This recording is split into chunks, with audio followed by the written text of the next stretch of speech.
Hello students, मैं ये lecture electrostatics का दूसरा लेक्चर है हम लोगों का। हम लोगों ने पहला लेक्चर में इलेक्ट्रोस्टैटिक्स के अंदर basic introduction as well as properties of charge, charging, materials, ये सारे टॉपिक्स कवर कर लिए थे जो बेसिक टॉपिक्स और थ्योरेटिकल टॉपिक्स था। ठीक, देखो सबसे पहले हम आपको बताएं कि इलेक्ट्रोस्टैटिक्स क्या होता है, कि जिसके अंदर स्टैटिक चार्ज का स्टडी करते हैं। फिर प्रॉपर्टीज ऑफ चार्ज में इंपॉर्टेंट था क्वांटाइजेशन ऑफ चार्ज, जो कि Q बराबर प्लस माइनस NE था, जहाँ पे N था इंटीजर नंबर। ठीक, यानी कि 2E 3 ये सब हम बोल सकते हैं, बट 2.5 भी ये नहीं बोल सकते हैं।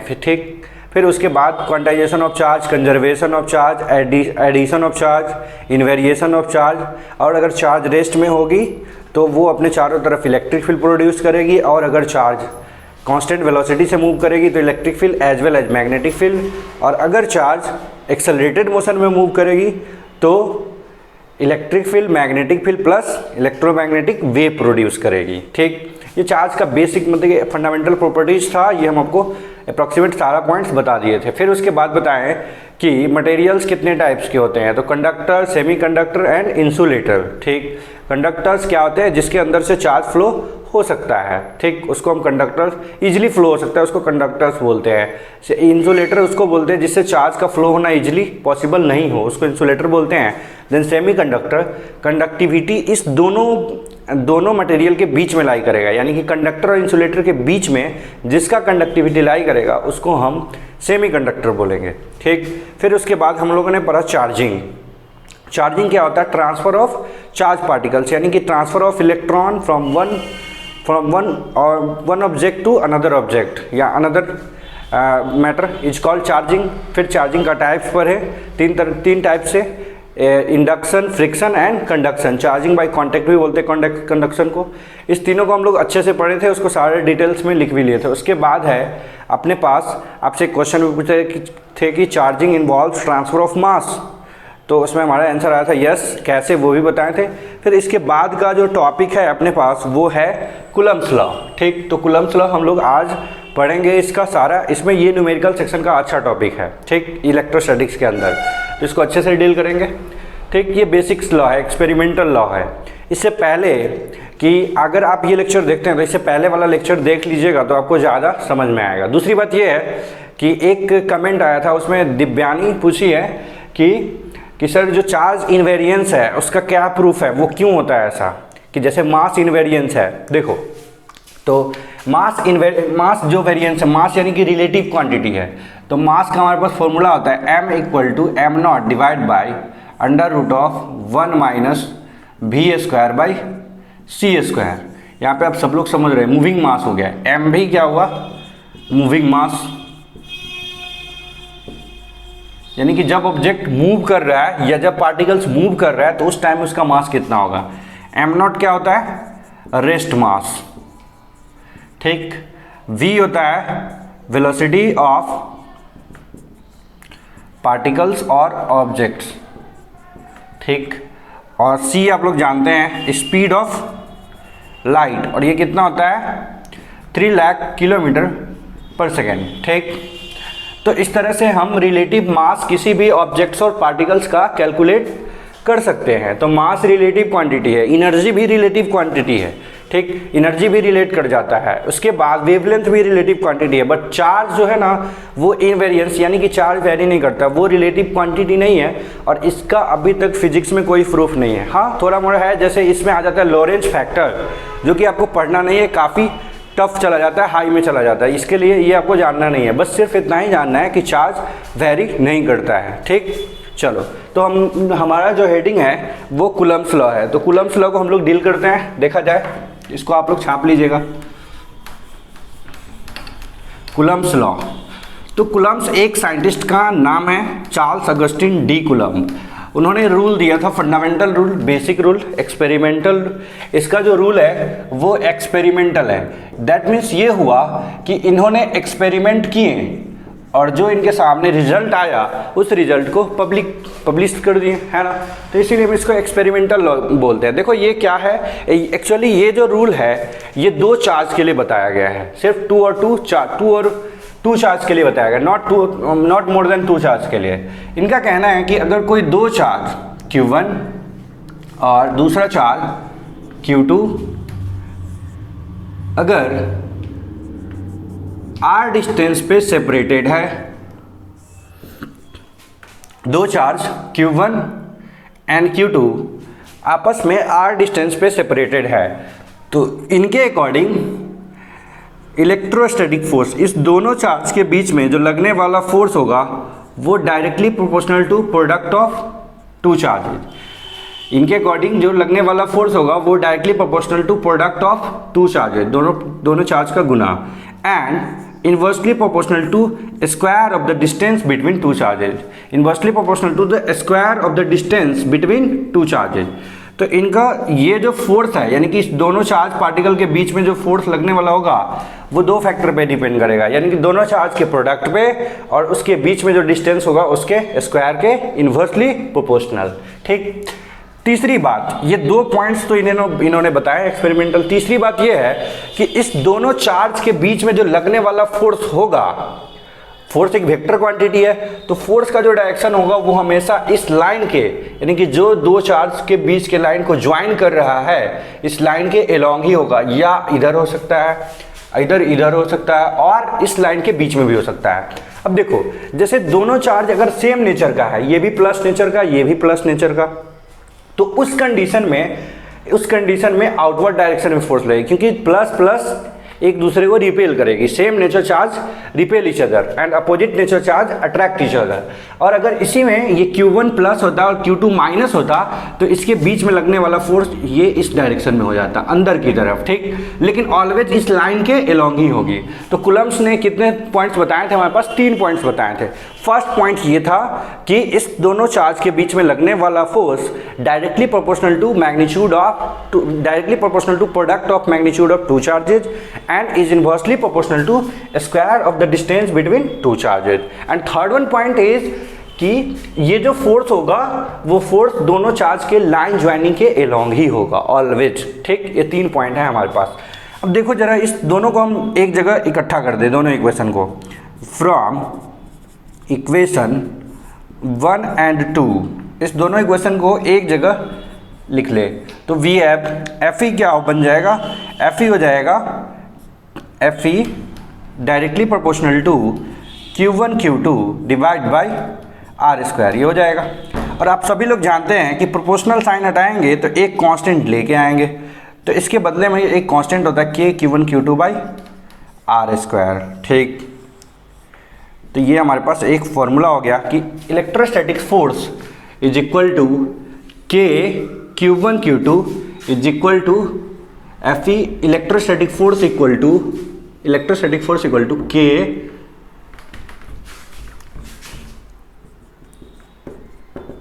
K Q1 Q2 divide by are का स्क्वायर, जहां पे K क्या है?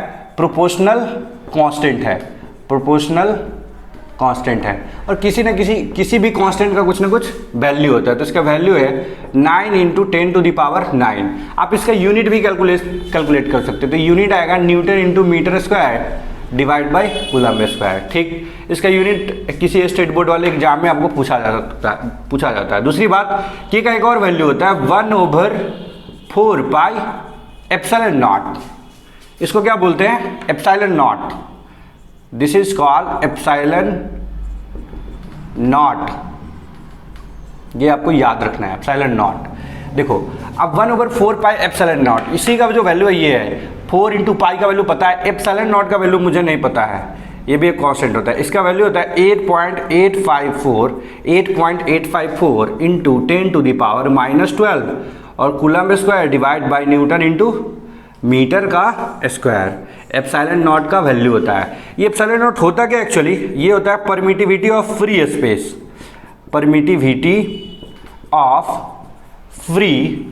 स्पेस, सर ये क्या बता रहे हो, ये सब होता है।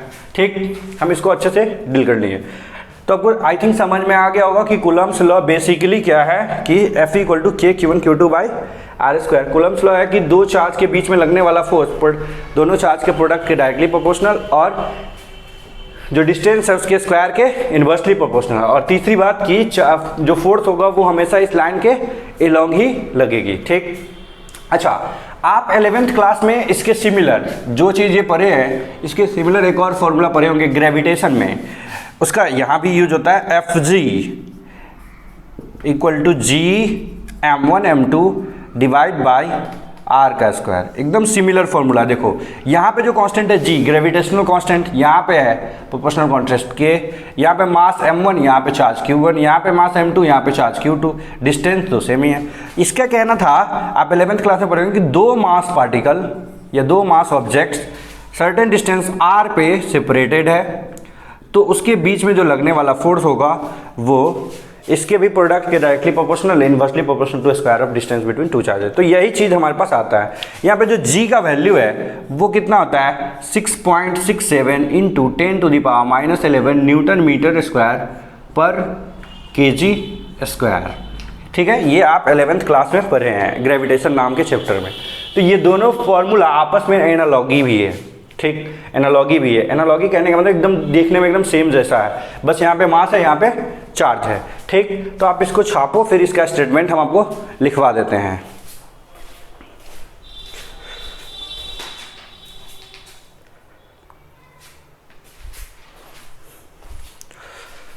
हाँ, तो मेरे भाई मैंने आपको बताया Coulomb's law, F E is equal to K Q1 Q2 by are square, और F E is equal to 1/4 pi epsilon naught Q1 Q2 divide by are का स्क्वायर। दोनों चीज़ बराबर है, क्योंकि ये हम 1/4 पाई एप्सिलॉन नॉट को क्या बोल सकते हैं, के बोल सकते हैं, यही तो के है हमारे पास। और इसका वैल्यू कितना होता है 9 इंटू 10⁻9, यूनिट के साथ याद रखना है, 9 इंटू 10⁻9 न्यूटन मीटर स्क्वायर पर कूलम्ब स्क्वायर। ठीक, और इसमें के में जो चीज़ है 1/4 pi epsilon not. Epsilon naught क्या होता है, epsilon not permittivity of free space है। ठीक, क्योंकि ये जो फोर्स कैलकुलेट किए वो एयर या वैक्यूम के लिए वैलिड है। ये फोर्स एयर या वैक्यूम के लिए वैलिड है। अगर मीडियम चेंज हो जाएगा तो फिर यही फोर्स नहीं होगा, फिर कुछ अलग हो जाएगा, वो आगे हम डिस्कस कर लेंगे। ठीक, तो एप्सिलॉन नॉट क्या है, परमिटिविटी ऑफ फ्री स्पेस। इसका वैल्यू कितना होता है 8.854 into 10⁻⁻12 coulomb square divide by newton into metre square. तो ये हमारे पास कूलम्ब्स लॉ था। आपको इसमें 3 स्टेटमेंट बताए थे कि कहीं भी दो चार्ज अगर सेपरेटेड हो तो उसके बीच में लगने वाला फोर्स लाइन ज्वाइनिंग के अलॉन्ग होगा। तो ये पहला statement, according to Coulomb's law, when two charge particles separated at distance r, then electric force exerted by one point charge to another always acts along line joining between them। और दूसरा और तीसरा point था कि force directly proportional to magnitude of product of two charges and inversely proportional to square of the distance between two charges, it's called Coulomb's law. तो ये हमारे पास statement हो गया है। आप अपने लैंग्वेज में भी लिख सकते हो, इसमें कोई दिक्कत वाली बात नहीं है। ठीक, इसके बाद कूलम्ब्स लॉ का कुछ लिमिटेशंस है। लिमिटेशंस कहने का मतलब इसका बाउंड्री है, इससे बाहर ये वर्क नहीं करेगा। तो लिमिटेशंस देख लो, लिमिटेशंस ऑफ कूलम्ब्स लॉ। क्या लिमिटेशंस है? पहला लिमिटेशंस ये है कि ये जो फोर्स है अगर डिस्टेंस 10⁻⁻15 से कम हो गया, लेस हो गया, तो ये आपका वर्क नहीं करेगा। तो हम इसको लिख भी सकते हैं कि लिखो Coulomb's law is not valid for the distance less than 10⁻⁻15 metre. और दूसरा स्टेटमेंट ये है, पहला हम बताएं कि r जो होगा वो लेस दैन 10⁻⁻15 से नहीं होना चाहिए, नहीं तो ये वर्क नहीं करेगा। दूसरी बात कि ये सिर्फ वैलिड है, it is only valid for point charges. Point charges ये सिर्फ पॉइंट चार्ज के लिए वैलिड है। तीसरी बात कि अगर सपोज कर ले चार्ज ऑब्जेक्ट की बात कर ले, थोड़ा सा हम और एडवांस में चलते हैं। यहाँ पे एक ऑब्जेक्ट है हमारे पास, ठीक, और यहाँ पे एक और ऑब्जेक्ट है, object number 2, 1 number 2 number object. अब इसमें जो चार्जेज है वो इस तरह से है,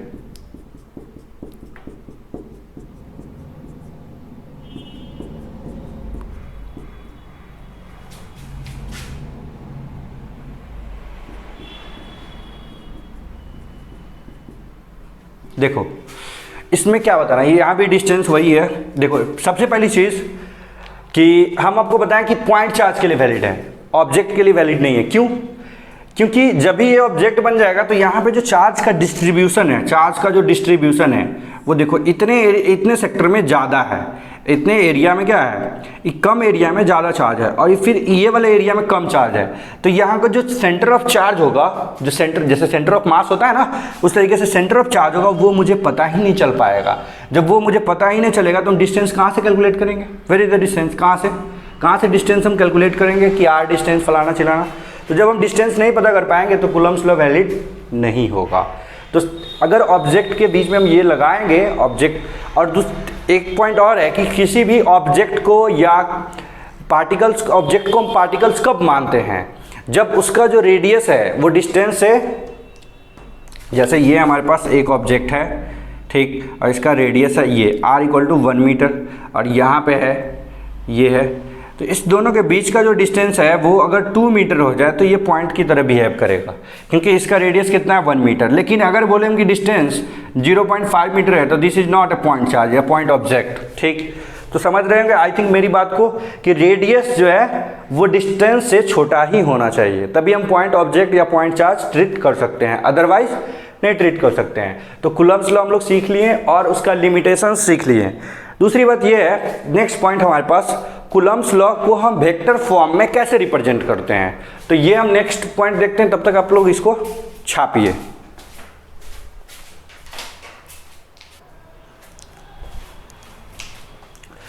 हाँ तो मेरे भाई, आप लोग प्रिंट कर लेंगे उसको, आई थिंक मैं यहाँ तक आपको समझ में आया होगा।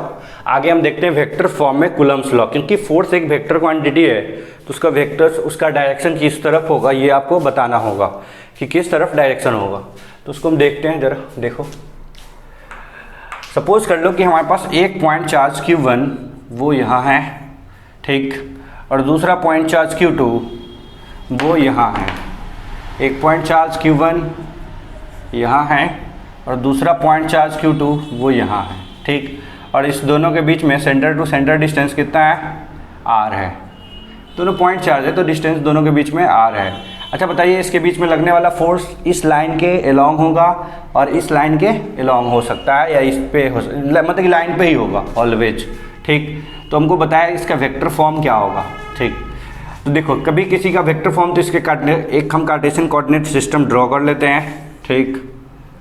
यहाँ से इसका जो पोजीशन वेक्टर है, पॉइंट 2 चार्ज का जो पोजीशन वेक्टर है वो हम बता दिए r2 is the position vector of point charge 2, है ना, और r1 is the position vector of point charge 1, ठीक। ये पोजीशन वेक्टर है पॉइंट चार्ज 1 का, ये पोजीशन वेक्टर है पॉइंट चार्ज 2 का, ठीक। ये हमारा कोऑर्डिनेट है, ओरिजिन है, ये y एक्सिस एंड ये x एक्सिस, ये आप लोग समझते होंगे।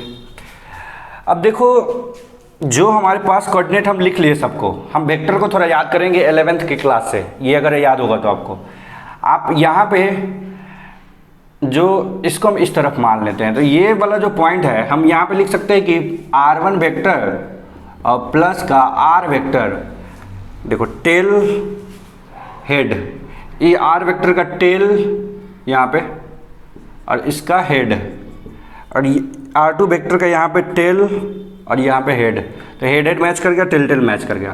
तो r1 वेक्टर प्लस का r vector is equal to r2 vector बोल सकते हैं।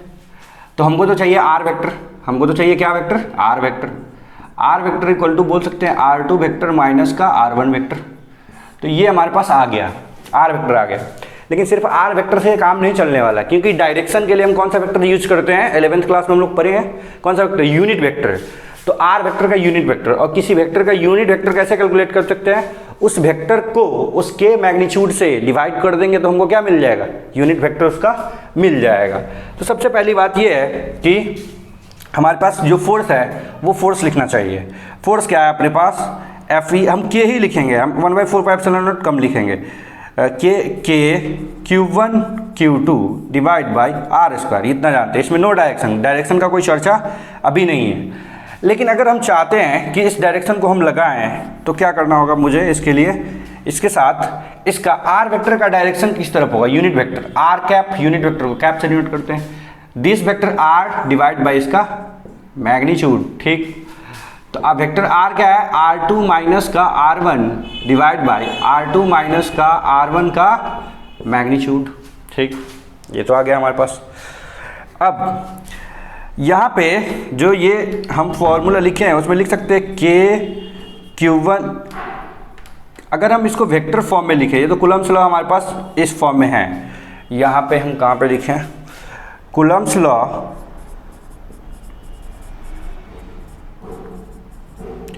इन वेक्टर फॉर्म। तो यहाँ पे आपको दिख रहा है या नहीं दिख रहा है? अच्छा एक सेकेंड, आप इसको नोट करो पहले, इतना ही को।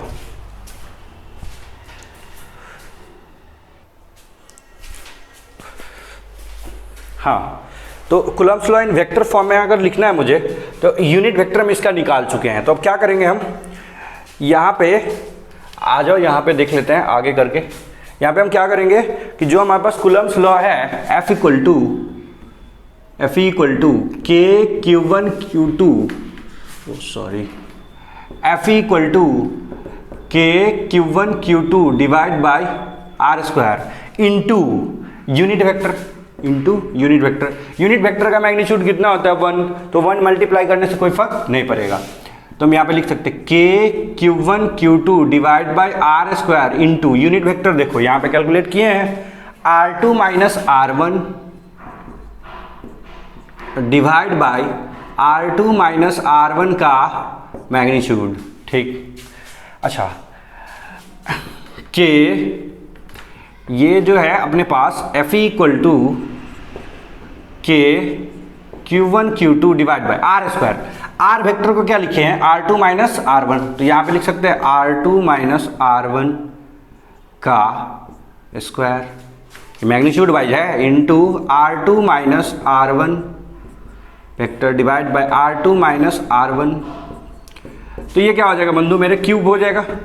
तो के Q1 Q2 by R2 minus R1 का cube into R2 minus R1। तो ये भी हो सकता है। यही है आपका Coulomb's law in vector form, Coulomb's law in vector form. अच्छा, कूलम्स का ये भी कहना था कि देखो, जैसे यहाँ पे हम इसको फिर से समझ लेते हैं, इस बॉक्स के अंदर समझते हैं, कोशिश करते हैं कि समझ में आए। ये हो गया आपको Coulomb's law in vector form, ये तो समझ में आ गया होगा आई थिंक।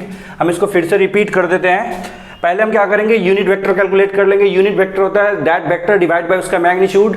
तो वेक्टर क्या है, R2 minus R1 divide by R2 minus R1 का मैग्नीट्यूड, उसके साथ यूनिट वेक्टर का मल्टीप्लिकेशन कर देंगे, आगे में जो आ जाएगा वो आंसर हो जाएगा हमारा। तो ये हमारे पास इलेक्ट्रोस्टैटिक फोर्स आ गया। अब देखो, जैसे दो चार्ज है Q1 एंड Q2 और दोनों के बीच में डिस्टेंस है R, ये दोनों पॉइंट चार्ज है, दोनों पॉइंट चार्ज के बीच का डिस्टेंस R है, ठीक। ये पॉइंट चार्ज नंबर 1 है और ये चार्ज नंबर 2 है।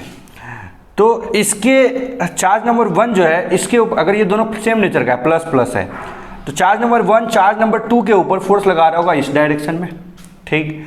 और चार्ज नंबर 2 चार्ज नंबर 1 पे फोर्स लगा रहा होगा इस डायरेक्शन में। तो हम इसको क्या बोल सकते हैं, force on charge 2 due to charge 1, force on charge 2 due to charge 1, और यहाँ पे force on charge 1 due to charge 2। और ये दोनों फोर्स मैग्नीट्यूड वाइज सेम होता है, दोनों फोर्स मैग्नीट्यूड वाइज सेम होता है। तो F12 बराबर हुआ force on charge 1 due to charge 2 due to charge 2। उसी तरीके से F21 क्या हो जाएगा, आप लिख सकते हो खुद से भी, F21 क्या हो जाएगा, force on charge 2 due to charge 1, ये होगा, है ना। और हम आपको बताए हैं कि ये दोनों फोर्स मैग्नीट्यूड वाइज क्या होगा, सेम होगा। आप इसको प्रिंट कर लेना पॉज करके, ठीक। देखो नेक्स्ट,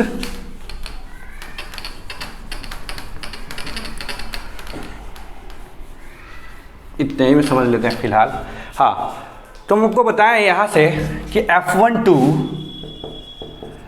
का मैग्नीट्यूड बराबर होगा किसके, F21 के, ठीक। क्यों बराबर होगा? क्योंकि दोनों के बीच में तो डिस्टेंस आर ही रहेगा, तो मैग्नीट्यूड वाइज तो बराबर ही होगा। लेकिन अगर आप डायरेक्शन वाइज देख रहे हो तो आपको लग रहा होगा कि इस बीच को अगर ऑरिजिन मान लें तो यहाँ से इस तरफ पॉजिटिव F21 उस तरफ, ये माइनस x की तरफ, तो यहाँ पे हम ये भी बोल सकते हैं कि F12 is equal to minus of F21। तो ये वेक्टर के फॉर्म में हो गया। ठीक, ये मैग्नीट्यूड वाइज बराबर होगा, बट वेक्टर में क्या होगा, एक माइनस मल्टीप्लिकेशन करना होगा। ठीक, तो ये हमारे पास एक फोर्स कैलकुलेट करके आ जाता है, और ये मेन पॉइंट सब है। ये force Coulomb's law in vector form में हो गया। आपको इसका यूज न्यूमेरिकल्स में आएंगे, आप इसको प्रिंट कीजिए। उसके बाद हम लोग नेक्स्ट पॉइंट देखते हैं।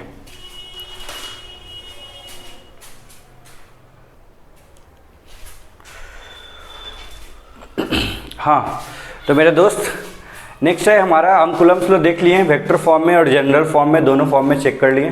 फोर्स का जो मैग्नीट्यूड होगा वो बराबर होगा F12 equal to F21 magnitude में, बट डायरेक्शन में क्या होगा, अपोजिट होगा, ऑलवेज अपोजिट होगा। ठीक, उसका नेक्स्ट पॉइंट है हमारे पास सुपरपोजिशन प्रिंसिपल। देखो ये क्यों आता है सुपरपोजिशन प्रिंसिपल, क्योंकि कूलम्ब्स लॉ वैलिड है सिर्फ 2 पॉइंट चार्ज के लिए, मतलब एक बार में आप 2 ही पॉइंट चार्ज के ऊपर में अप्लाई कर सकते हैं। जैसे हमारे पास सपोज कर लो एक बार में 4-5 चार्ज दे दिए हैं और किसी एक चार्ज पे फोर्स पूछ रहे हैं, तो वहाँ पे हम कूलम्ब्स लॉ एक ही बार में 5 पे लगा नहीं सकते हैं, है ना। इंडिविजुअल ग्रुप ऑफ पेयर में लगा सकते हैं, और सारे का जो सम होगा वेक्टर सम, क्योंकि फोर्स एक वेक्टर क्वांटिटी है तो हमको एक क्या लेना होगा, वेक्टर सम लेना होगा। तो देखो सपोज कर लो कि एक चार्ज Q0 है यहाँ पे, ठीक, प्लस Q0, एक Q1 चार्ज यहाँ पे जो कि यहाँ से R1 डिस्टेंस पे है, एक चार्ज Q2 यहाँ पे है जो कि यहाँ से R2 डिस्टेंस पे है, एक चार्ज Q3 यहाँ पे है जो कि यहाँ से R3 डिस्टेंस पे है, एंड सो ऑन। इसी तरीके से हमारे पास कितने नंबर ऑफ चार्ज है, n नंबर ऑफ चार्ज है जो कि यहाँ से Rn डिस्टेंस पे है। ठीक, तो हमसे पूछा कि भैया find net force on charge Q0, ये क्वेश्चन हमसे पूछ दिया कि Q0 पे नेट फोर्स लगने वाला कितना होगा। तो क्या करेंगे, Q1 की वजह से जो फोर्स लगने वाला होगा Q0 पे वो इस तरफ F1, Q2 की वजह से लगने वाला फोर्स इस तरफ F2, Q3 की वजह से इस तरफ F3, इसके लाइन के लॉन्ग ही लगेगा ना, इसके लाइन के लॉन्ग, इसके लाइन के लॉन्ग, इसके लाइन के लॉन्ग। इस तरह से Q1 के ऊपर लगने वाला फोर्स होगा Fn। ठीक, तो ये सारे फोर्स, सुपरपोजिशन थ्योरम का ये कहना है कि फोर्स वेक्टर क्वांटिटी है अगर, तो हम क्या करेंगे, नेट फोर्स किसी एक चार्ज पे सारे इंडिविजुअल, जैसे इस दोनों के बीच में, इस दोनों के बीच में, इस दोनों के बीच में, इस दोनों के बीच में, जो जितने भी फोर्स है सब फोर्स का जो वेक्टर सम होगा उसको हम बोलेंगे सुपरपोजिशन थ्योरम। देखो ये पे लिखे हुआ है, according to superposition theorem the net force on a given charge is the vector sum of all the forces exerted by each of them on other charges is called superposition। तो Fn जो है वो हम यहाँ से net Fnet calculate कर लेंगे। Fnet क्या होगा, F1 plus F2 plus F3 plus dot dot dot plus का Fn। ये कौन सा रूल होता है वेक्टर में, polygon's law of vector addition. ठीक, तो F1 का वैल्यू रख लो, F1 का value Q0 Q1 by R1 का स्क्वायर, सिर्फ मैग्नीट्यूड कैलकुलेट कर रहे हैं अपन, सिर्फ magnitude Q0 Q2 upon R2 का स्क्वायर, ठीक, plus Q0 Q3 upon R3 का स्क्वायर, होगा कि नहीं, Q0 Q1 अपॉन R1 का स्क्वायर, R2 का स्क्वायर, Q0 Q2, ये ऐसे करके हो जाएगा, plus dot dot dot plus Q0 और Qn डिवाइड बाई Rn का स्क्वायर। देखो सब में कॉमन क्या है, K इंटू Q0 सब में कॉमन है, तो हम F क्या कर लेंगे, कॉमन कर लेंगे, K इंटू Q0 कॉमन कर लिए, तो अपने पास क्या बच जाएगा यहाँ पे, Q1 अपॉन R1 का square plus Q2 upon R2 का square plus Q3 upon R3 का square plus dot dot dot plus Qn upon Rn का स्क्वायर, ये बच जाएगा। अच्छा, हम ये Fnet हमारे पास ये यहाँ पे आ गया, इसका मैग्नीट्यूड आ गया। ठीक, उसके बाद हम लोग इसमें एक रूल लगा सकते हैं कि Fnet को ऐसे भी करके तो लिख सकते हैं, Fnet इक्वल टू मैथमेटिक्स में K को हम जानते हैं कि 1/4 4 पाई एप्सिलॉन नॉट होता है, तो क्यू नॉट भी है यहाँ पे, तो Q naught over 4 pi epsilon naught into summation of i equal to 1 से लेके एन तक Q i by r i का स्क्वायर, ये लिख सकते हैं Q i by r i का स्क्वायर, ये लिख सकते हैं, जहाँ पे आई का वैल्यू 1 से लेके कहाँ तक हो, एन तक। आप रखो वैल्यू, आई का वैल्यू 1 रखोगे तो Q1 अपन R1 का स्क्वायर आ जाएगा, आई का वैल्यू 2 रखोगे तो Q2 अपन R2 का स्क्वायर, एन रखोगे तो Q1 अपन Rn का स्क्वायर आ जाएगा। तो ये हमारे पास superposition theorem for Coulomb's law ये आ गया। अब इसका हम यूज करेंगे इसका भी न्यूमेरिकल्स में। नेक्स्ट टॉपिक है अपने पास Coulomb's law in medium, Coulomb's law in medium, क्योंकि अभी तक जो हमने फोर्स देखा है वो फोर्स या तो एयर में या वैक्यूम में था, ठीक। एयर और वैक्यूम में जब फोर्स होगा तो क्या हमारे पास रिजल्ट होगा, उसके बाद हम ये देखते हैं कूलम्ब्स लॉ इन मीडियम देखते हैं, ठीक है। तो मेरे भाई सुपरपोजिशन थ्योरम हम लोगों ने अभी अभी देखा। सुपरपोजिशन थ्योरम में क्या था कि 1 और 2 और मोर देन 2 चार्ज के लिए था, 2 से ज़्यादा चार्ज के लिए था, 2 से ज़्यादा चार्ज के लिए क्या था कि एफ नेट इक्वल टू हमारे पास आ रहा था, एफ नेट इक्वल टू क्या आ रहा था 1 cube naught over 4 pi epsilon naught summation of i equal to 1 से लेके एन तक Q i divide by r i का स्क्वायर, इसी को हम बोलते हैं सुपरपोजिशन थ्योरम, सुपरपोजिशन थ्योरम, ठीक। ये नेट फोर्स था किसी एक चार्ज क्यू नॉट पे, ठीक। तो ये अपने पास हो गया, इसका भी एप्लीकेशन होगा जब हम न्यूमेरिकल्स करेंगे, तो इस टॉपिक के बाद न्यूमेरिकल्स ही करेंगे। नेक्स्ट हम आपको बता रहे हैं कूलम्ब्स लॉ इन मीडियम, ये हेडिंग डाल लो, कूलम्ब्स लॉ इन मीडियम, क्योंकि अभी तक जो हमने कूलम्ब्स लॉ पढ़ा है वो एयर और वैक्यूम में था। तब मीडियम में देख लेते हैं क्या है। देखो जैसे सपोज कर लो वही Q1 चार्ज प्लस Q1, ये यहाँ से सेपरेटेड है R डिस्टेंस पे, Q2 चार्ज से प्लस Q2 चार्ज से, ठीक, R डिस्टेंस से सेपरेटेड है। तो पहले इसमें जो था, इसमें बीच में दोनों चार्ज के बीच में मीडियम क्या था, एयर या वैक्यूम, हवा रहे या खाली रहे कोई दिक्कत नहीं है। तो हमारे पास फोर्स कितना आया था, Fe, electrostatic force in air या फिर वैक्यूम बोल दो, कितना था 1/4 pi epsilon naught Q1 Q2 divide by R का स्क्वायर, ठीक। ये हमारे पास था, इसको इक्वेशन नंबर 1 मान लो।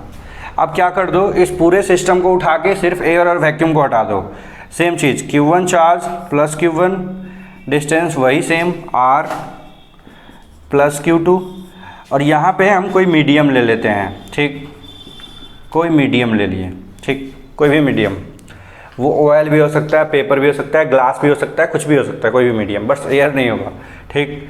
तो अब जो लगने वाला फोर्स होगा, force is electrostatic force in medium, ठीक। देखो क्या होगा, अच्छा ये जो फोर्स का डायरेक्शन होगा ये हमेशा रिपल्सन होगा, क्योंकि ये दोनों चार्ज प्लस नेचर का है तो रिपल्सन ही होगा। यहाँ पे जो हम लिखते हैं 1/4 पाई एप्सिलॉन नॉट नहीं लिख के हम मीडियम का कांस्टेंट ले लेते हैं, क्योंकि ये परमिटिविटी ऑफ फ्री स्पेस था, यानी कि free space air or vacuum. Medium का हम ले लेते हैं एक एप्सिलॉन, ठीक, एप्सिलॉन ले लिए, total permittivity, total free space का भी आ जाएगा प्लस जो मीडियम है उसका भी आ जाएगा, into Q1 Q2 divide by R square, इसको इक्वेशन नंबर 2। ये हमारे पास फोर्स आ गया मीडियम में। देखो हम इसमें क्या परिवर्तन किए हैं, सिर्फ चेंज किए हैं कि ये एप्सिलॉन ले लेंगे, एप्सिलॉन ले लेंगे क्यों, क्योंकि यहाँ पे मीडियम है तो टोटल परमिटिविटी, एप्सिलॉन होता क्या, total permittivity of free space, ठीक। इसके बाद देखो हम डिवाइड कर लेंगे इक्वेशन 1 को 2 से, divide equation 1 by equation 2, we have, देखा जाए तो force in electrostatic force in air divide by electrostatic force in medium. चलो रखो, इलेक्ट्रोस्टैटिक फोर्स है 1/4 pi epsilon naught Q1 Q2 divide by R square divide by, खुद से भी कर सकते हो आप, 1/4 epsilon Q1 Q2 by are square. Further force in air or vacuum divide by force in medium is equal to Q1 Q2 by 4 pi epsilon naught r square, और divide से multiply में जाएगा तो ये क्या हो जाएगा, ऊपर चला जाएगा। 4 pi epsilon r square divide by Q1 into Q2। होगा या नहीं होगा? ठीक होगा ही, क्योंकि ये ऊपर जाएगा तो उलट जाएगा। Q1 Q2 से Q1 Q2 कैंसिल हो गया, 4 पाई से 4 पाई भी कैंसिल हो गया, आर स्क्वायर भी कैंसिल हो गया। तो क्या बच गया आपके पास, force in air divide by force in electrostatic force in medium is equal to epsilon divide by epsilon naught. तो हम इसको, ये हमारे पास फॉर्मूला है। अब इसको जरा गौर से देखें तो ये दोनों रिलेटिव टर्म है, force in electrostatics air divide by force in medium, ये रिलेटिव टर्म है। यानी कि मीडियम का फोर्स एयर के कंपैरिजन में कितना होगा, तो इसको हम बोल सकते हैं epsilon r is equal to epsilon divide by epsilon not.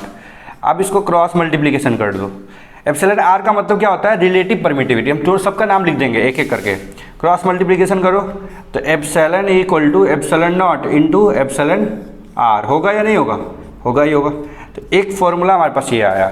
Epsilon क्या है मेरे बंधु, यहाँ पे हम लिख देते हैं एप्सिलॉन क्या है, total permittivity, total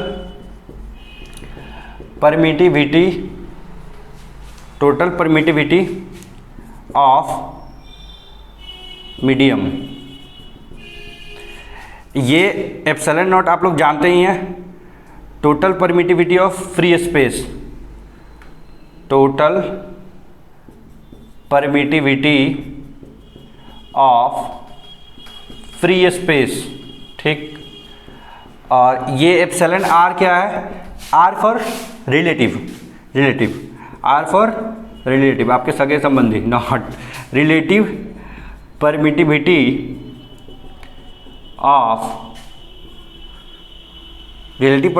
of medium with respect to air, ठीक। तो इस तरह से हम लोग Coulomb's law in vector form. अब क्या करेंगे, एप्सिलॉन का वैल्यू तुम इसको इक्वेशन 2 में पुट करो। क्या करो, एप्सिलॉन का जो वैल्यू आया है epsilon naught into epsilon r, इसका वैल्यू कहाँ पुट करोगे, इसमें पुट करोगे, ठीक। तो देखो इसको तुम लोग प्रिंट करो तब तक।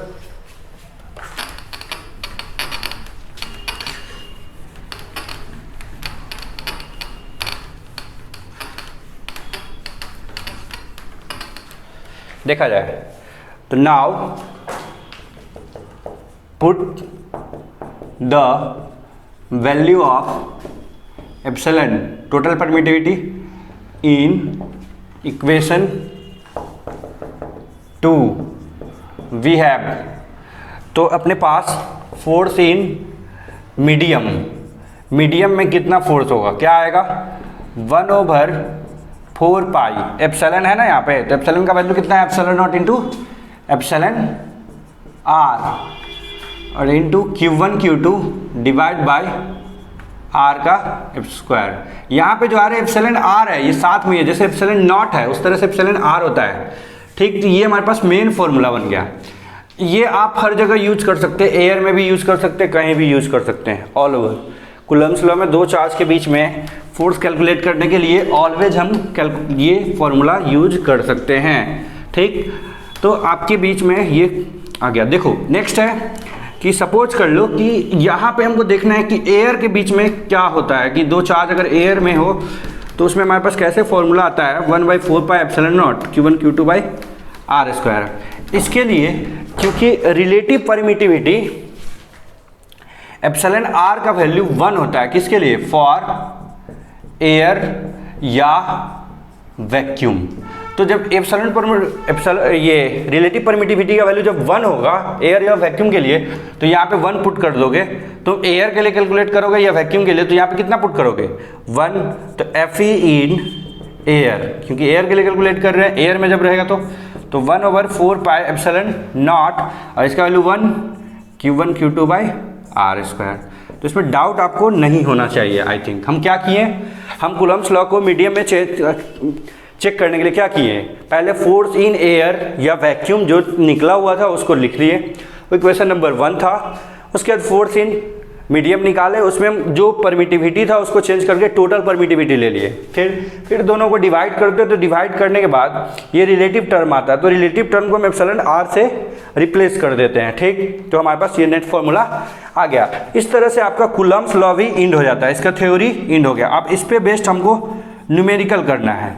न्यूमेरिकल देखो, Q बराबर NE, जैसे हम एक फॉर्मूला पढ़े थे क्वांटाइजेशन ऑफ चार्ज का, Q बराबर NE, जहाँ पे N एक इंटीजर नंबर था, है ना, फ्रैक्शनल नंबर N नहीं होगा। एक फॉर्मूला ये है हमारे पास, या यहाँ से हम ये भी बोल सकते हैं कि N बराबर Q बाई E। एक हम पढ़े सुपर पोजिशन थ्योरम का, एक कूलम्ब्स लॉ में F equal to K Q1 Q2 divide by R square, ये याद रखेंगे। अच्छा, यहाँ पे हम यूज जो करेंगे तो ये सिर्फ K इतना ही होगा। K कितना होगा, इतना ही K होगा।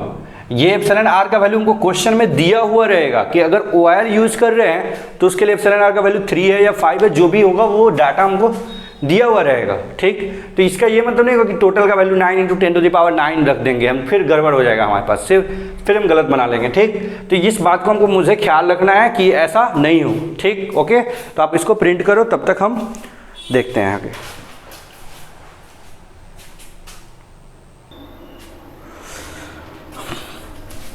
हाँ, तो मेरे भाई कि जैसे हम लोगों ने पढ़ा अभी इलेक्ट्रोस्टैटिक्स फोर्स इन मीडियम, तो जो मीडियम में वैल्यू होगा force in vacuum divide by force in medium is equal to epsilon divide by epsilon naught, यानी कि एप्सिलॉन का वैल्यू कितना होगा, epsilon naught into epsilon r. तो इस एप्सिलॉन नॉट को एक और नाम से हम लोग जानते हैं, जिसको हम लोग बोलते हैं डाइलेक्ट्रिक कांस्टेंट।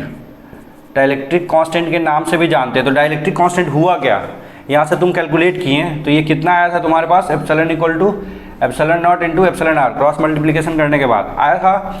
तो ये है क्या, ये है एक्चुअली कि ratio of force in vacuum divide by force in medium. तो इसी चीज़ को मैंने यहाँ पे लिखा हुआ है, देख लो। Dielectric constant of a medium is defined as the ratio of force between two charges. दो चार्ज के बीच में जो लगने वाला फोर्स होगा उसका रेशियो होगा when they are placed in vacuum, जब प्लेस होगा वैक्यूम में, to that of the when they are placed in the medium at same separation is called dielectric constant. Separation दोनों के बीच में कैसा था, सेम ही था। जब वैक्यूम में था फिर भी r डिस्टेंस पे दोनों चार्ज था, और जब मीडियम में था फिर भी दोनों चार्ज r डिस्टेंस पे ही था। तो ये हमारे पास एक डिफिनीशन हो गया, 2 नंबर में पूछा जा सकता है। अब देखो क्वेश्चन पे आते हैं हम लोग, क्योंकि पीछे 2 क्लास से हम लोग थ्योरी ही कर रहे हैं, तो क्वेश्चन कर देते हैं। क्वेश्चन को देखते हैं। तो एक क्वेश्चन, फिजिक्स में क्वेश्चन करने का मतलब होता है कि क्वेश्चन के न्यूमेरिकल जो लैंग्वेज है उसको समझो, क्योंकि अगर ऐसे ही बिना लैंग्वेज का हम लिख दिए क्वेश्चन आपको समझा के, तो मेन तो वही है, क्योंकि आपको लैंग्वेज समझ में आएगा क्वेश्चन तो बनना तय है, 100% फिक्स है, फिजिक्स में यही है। ठीक, तो इस बात को गांठ बांध लो कि न्यूमेरिकल्स कहीं भी हो तो उसको खुद से पढ़ना चाहिए, खुद से समझने की कोशिश करनी चाहिए, तभी तुम्हारा प्रैक्टिस हो पाएगा। अदरवाइज नॉट, क्वेश्चन हम समझा देंगे आपको, आप बना ही लीजिएगा, ये डैम श्योर है, और उससे आपका प्रोग्रेस नहीं होगा, मेरा प्रोग्रेस होगा। तो देखते हैं हम, हमारे पास क्वेश्चन है, आप पॉज करके भी ट्राई ले सकते हैं, ये वाला क्वेश्चन, वो वाला, दोनों question. When a piece of polythene is rubbed with wool, एक पीस है पॉलीथीन का जिसको वुल के साथ रब किया जाता है। ए charge of -2 × 10⁻⁻7 coulomb is developed on polythene. जब उसको रब किया जाता है तो चार्जिंग बाय फ्रिक्शन, तो उसके ऊपर कितना चार्ज डेवलप होता है, -2 × 10⁻⁻7 coulomb. What is the amount of mass which is transferred to the polythene. अच्छा, आपसे पूछ रहा है कि अमाउंट ऑफ मास कितना ट्रांसफर हुआ होगा पॉलीथीन पे। आप लोग जानते हैं कि चार्जिंग के दौरान क्या होता है, मास का भी ट्रांसफर होता है। अच्छा बताओ मेरे भाई, सोचने वाली बात है कि अगर ये माइनस में चार्ज है तो इसका मतलब यहाँ पे होगा क्या, इलेक्ट्रॉन होगा। अगर चार्ज हमारे पास निगेटिव है तो इसका मतलब क्या होगा, यहाँ पे इलेक्ट्रॉन होगा, इलेक्ट्रॉन होगा। ये तो श्योर हो गया, डैम श्योर कि माइनस चार्ज तो इलेक्ट्रॉन होगा। चार्ज का जो वैल्यू है वो उसको लिख लेते हैं, Q इक्वल टू कितना है, -2 × 10⁻⁷ कूलम, और ये इलेक्ट्रॉन होगा। हमसे पूछा है अमाउंट ऑफ मास कितना ट्रांसफर होगा, तो पहले नंबर ऑफ इलेक्ट्रॉन पता करना होगा। तो Q बराबर क्या लगाएंगे, N बराबर क्या होगा, Q/E। यहाँ से Q रखो, माइनस नहीं रखेंगे क्योंकि ये सिर्फ हमको पता चलता है कि इलेक्ट्रॉन है या प्रोटॉन है। तो 2 × 10⁻⁷ डिवाइड बाय E का वैल्यू बताओ, एलिमेंट्री का चार्ज का वैल्यू 1.6 × 10⁻⁻19 कूलम। ठीक, तो यहाँ से आपको नंबर पता चल जाएगा, 2 डिवाइड बाई 1.6, नॉट हेयर, यहाँ पे कैलकुलेट कर लो। ये पॉइंट हट के यहाँ पे 0 आ जाएगा, और ये जब ऊपर जाएगा 10 टू द पावर -19 तो 10 टू द पावर +19 बचेगा। तो n इक्वल टू आया 5/4 इंटू 10 टू द पावर कितना, 19 में से 7 गया तो 12। अब 5/4 का मतलब कितना हो गया, 1.25 into 10 to the power 12 electron. अब बोले सर 1.25 कैसे आ गया यार, 1.25 कहाँ किसको दिख रहा है 1.25, इसको आप पॉइंट को इधर कर दो, ये वैल्यू आ जाएगा। जब इलेक्ट्रॉन जो हमको पता चल गया कि इतने नंबर ऑफ इलेक्ट्रॉन है, ये तुम इसमें से एक 10 ले लो मल्टीप्लाई, 2 10 ले लो मल्टीप्लाई कर दो, यानी कि कितना हो जाएगा, ये मल्टीप्लाई कर दो यार, 2 ये हो जाएगा 125 गुना 10 टू द पावर 10 इलेक्ट्रॉन। जब हमारे पास ये आ गया तो हम लोग क्या कर लेंगे कि इलेक्ट्रॉन का मास पता है कितना होता है, 9.1 into 10 to the power -31 kg। तो इससे इसको मल्टीप्लाई कर देंगे, इतने नंबर ऑफ इलेक्ट्रॉन है तो एक इलेक्ट्रॉन का mass 9.1 into 10 to the power -31 kg, तो इतने इलेक्ट्रॉन का मास गुना कर देंगे, उसको मल्टीप्लाई कर देंगे, आंसर आ जाएगा। आंसर कितना आएगा वो मैं आपको बता रहा हूँ, क्योंकि मल्टीप्लिकेशन डिवीजन करना आपका वर्क है। आंसर आपका आएगा 11.38 into 10 to the power minus का 19 kg। लिख लो answer 11.38 into 10 to the power minus का 19 kg। नेक्स्ट क्वेश्चन देखो, 10 to the power 12 alpha particles per second falls on a neutral sphere. एक न्यूट्रल स्फेयर पे इतना पार्टिकल्स पर सेकेंड फॉल कर रहा है। Calculate the time in which sphere gets charge by 2 microcoulomb. आपको बोला time calculate करो जितने में वो कितना चार्ज गेन कर ले, 2 माइक्रोकूलम। तो सबसे पहले पता करना होगा कि आपको 1 सेकेंड में कितना चार्ज फॉल कर रहा है। ये तो नंबर पता करते 10 to power 12 alpha particle. Alpha particle के बारे में आपको लास्ट क्लास में बताए थे, क्या होता है अल्फा पार्टिकल, बताओ बताओ बताओ बताओ क्या होता है भाई। अल्फा पार्टिकल्स क्या होता है, हीलियम 2+, यानी कि इसके ऊपर चार्ज कितना हो गया, 2e का चार्ज हो गया, 2e का।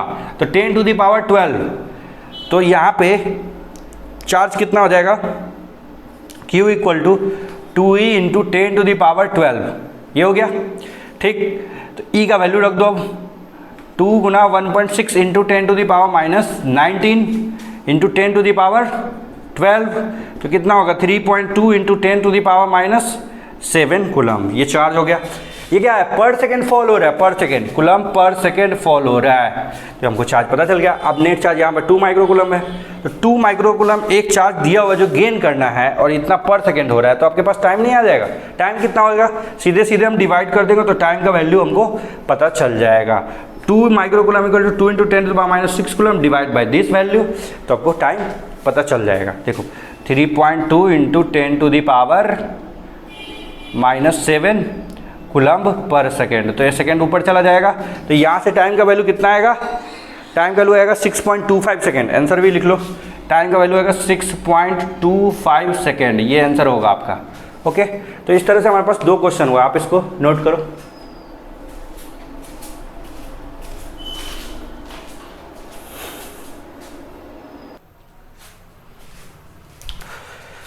हाँ तो मेरे भाई नेक्स्ट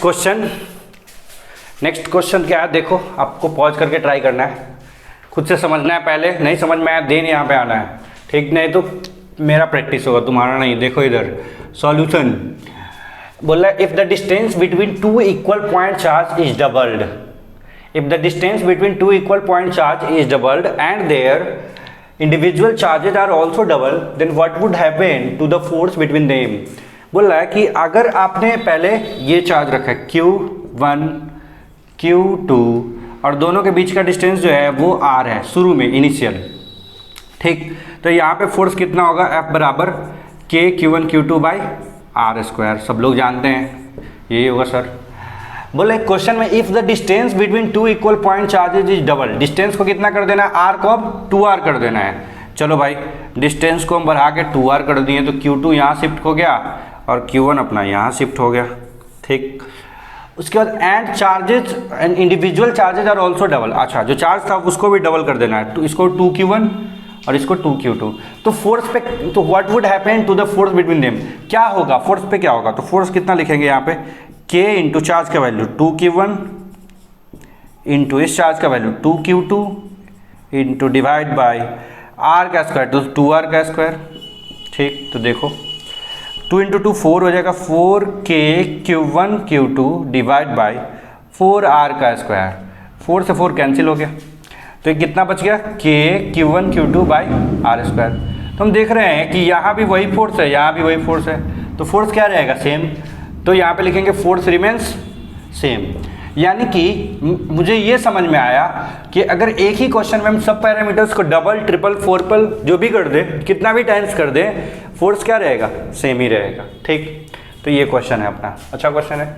नेक्स्ट क्वेश्चन देखो, ये थोड़ा सा ढंग का क्वेश्चन है, थोड़ा सा नहीं, ज़्यादा भी ढंग का क्वेश्चन नहीं है। देखो सर्कुलर मोशन का यूज है, जो हम कि 11th क्लास में पढ़ते हैं। क्वेश्चन को समझते हैं। ए particle of mass small m charge plus q1, A particle of mass कितना है, स्मॉल m, और उसके ऊपर चार्ज कितना है, plus q1, is revolving, revolving माने चक्कर लगाना, चक्कर लगाना, गोल गोल चक्कर, around a fix charge minus q2, किसी फिक्स चार्ज के अकॉर्डिंग, जो चार्ज माइनस q2 क्या है, फिक्स है, in circular path of radius r। चलो माइनस q2 को हम क्या करते हैं, फिक्स करते हैं, माइनस q2 अपन फिक्स कर दिया, यहाँ पे ये अपन माइनस q2 फिक्स कर दिया।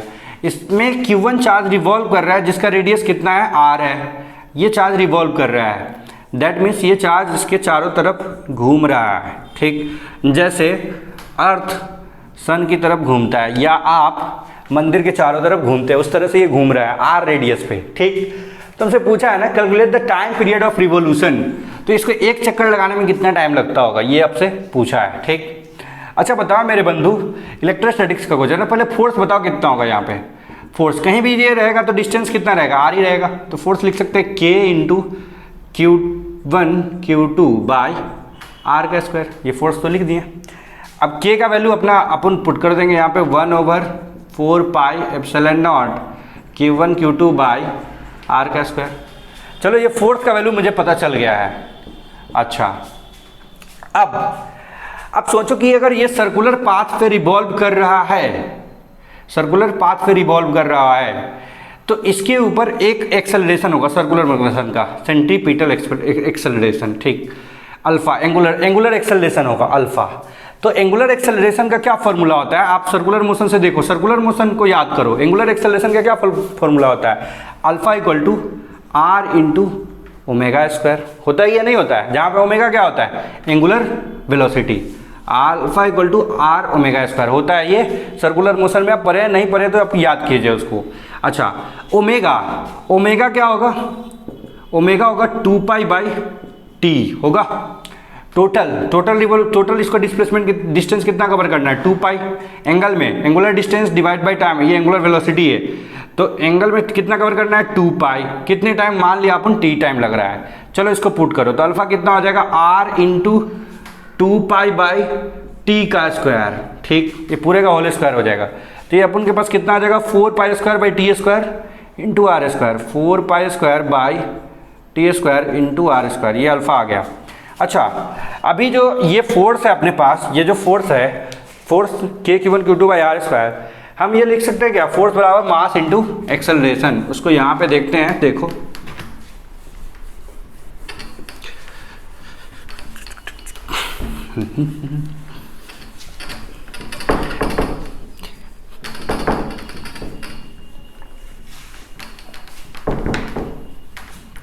देखा जाए तो ये अपने पास आया अल्फा एक्सेलरेशन, एंगुलर एक्सेलरेशन आया, वो अपने पास फोर्स पता है इलेक्ट्रोस्टैटिक से, q1 q2 divide by 4πε0 r²। अच्छा, ये फोर्स पता है।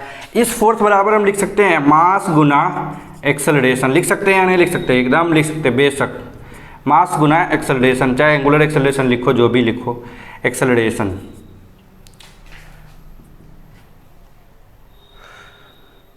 ठीक, q1 q2 बाई 4πε0 r², यहाँ पे रख दो m इंटू एक्सेलरेशन कर लो r⍵²। ठीक,